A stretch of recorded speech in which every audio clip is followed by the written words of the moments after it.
Imagine a big, strong truck rumbling down the road, carrying wet concrete to build amazing things like bridges, schools, and playgrounds. Now it's your turn to draw one.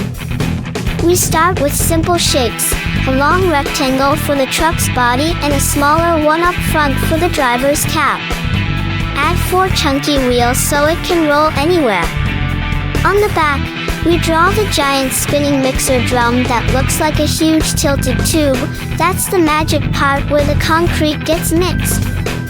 Once the outline is ready, it's time for the best part, coloring time. Make your truck body shine with a bright rainbow explosion: red, orange, yellow, green, and blue. Give the mixer drum a cool shiny silver look with swirling rainbow stripes so it feels like it's really spinning. Don't forget the headlights, windows, and a big friendly grill that says, "Hello." Whether you're a beginner or a pro, this easy step-by-step drawing will make you feel like a real truck artist.